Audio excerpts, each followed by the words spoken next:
From the cosmic panorama, we descend as the Guardians of Light. The Astral Rescue Teams, Guardians of Light. Explained.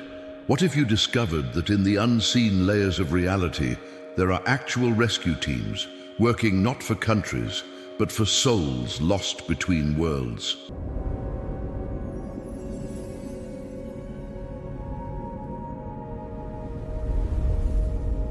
They are known as the Astral Rescue Teams, beings of light, empathy, and higher intelligence who intervene when consciousness gets trapped after death.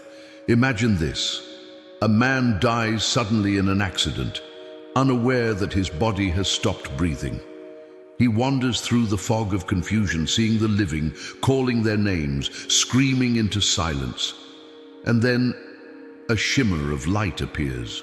Not heaven, not judgment, but a team. They approach him with calm voices, radiant eyes, and an aura that feels like home. They are not angels in the traditional sense. They are technicians of consciousness, specialists who understand vibration, thought frequency, and the architecture of emotional energy.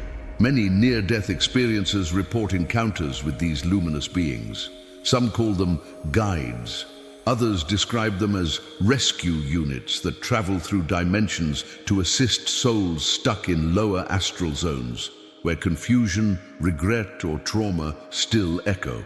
What's shocking is how organized they are, operating like cosmic paramedics, using light as communication, compassion as medicine, and memory as navigation.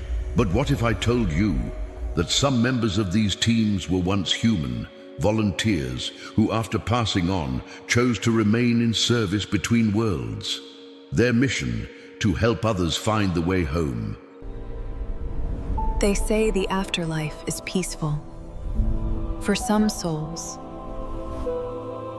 peace must first be rescued. One of the most fascinating aspects of the astral rescue phenomenon is that these teams are not random. They respond to calls, energetic distress signals, emitted when a consciousness is unable to detach from earthly frequency. Sometimes that signal is amplified by the grief of the living. Think about that. Your sadness could literally anchor a soul. These teams must first calm the emotional turbulence around both realms, sometimes comforting the living and the dead simultaneously. Reports describe a harmonic sound, a tone that precedes their arrival, like music dissolving fear. In the stillness between worlds, a whisper of tone is sent, pure, crystalline, beyond fear. It moves like light through mist, peeling back the shadow. What rises is not illusion, but love made visible. And then, as the lost soul looks up, they are met by familiar faces, loved ones, guides, even pets, manifested to ease the transition. The most stunning revelation: these manifestations are orchestrated by the rescue teams themselves, using energetic empathy to translate comfort into form. But here's the twist. Some souls resist rescue. Out of guilt, attachment, or disbelief, they turn away from light. And when that happens, the rescue teams don't force them. They wait. They visit again and again until consciousness is ready to remember who it is. If you've ever felt a sudden warmth when grieving, or dreamed of a loved one smiling peacefully, that may not be imagination. It could be their successful rescue.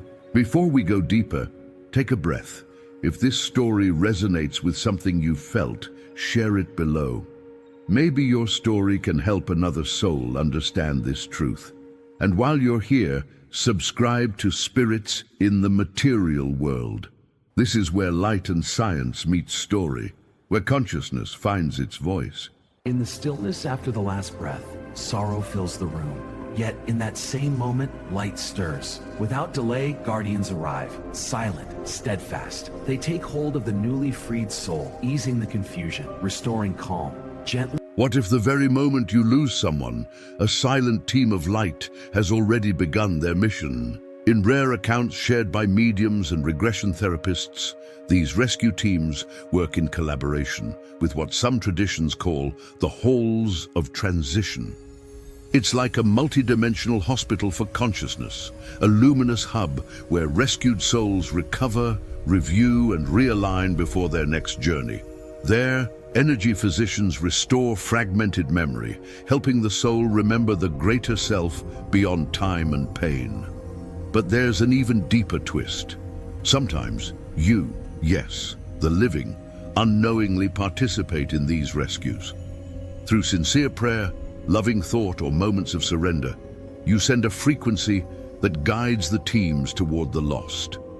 In that sense, we are all co-rescuers in the fabric of light. A mother forgiving her son's killer, a widow whispering, "I release you," to the empty air, a stranger who prays for someone they've never met. These small human acts, filled with authentic emotion, create bridges through which entire teams of light can travel. The boundary between heaven and earth is thinner than we think. Compassion itself is the portal. So tonight, if you feel someone's presence near, don't fear it. Speak with kindness. Maybe they're listening, waiting, healing. Maybe your voice is the final key to set them free. And before you leave, if this story touched something inside you, subscribe to Spirits in the Material World. Join our circle of seekers, scientists, and souls who believe that consciousness never ends. Share your story below. Have you ever felt a presence of peace?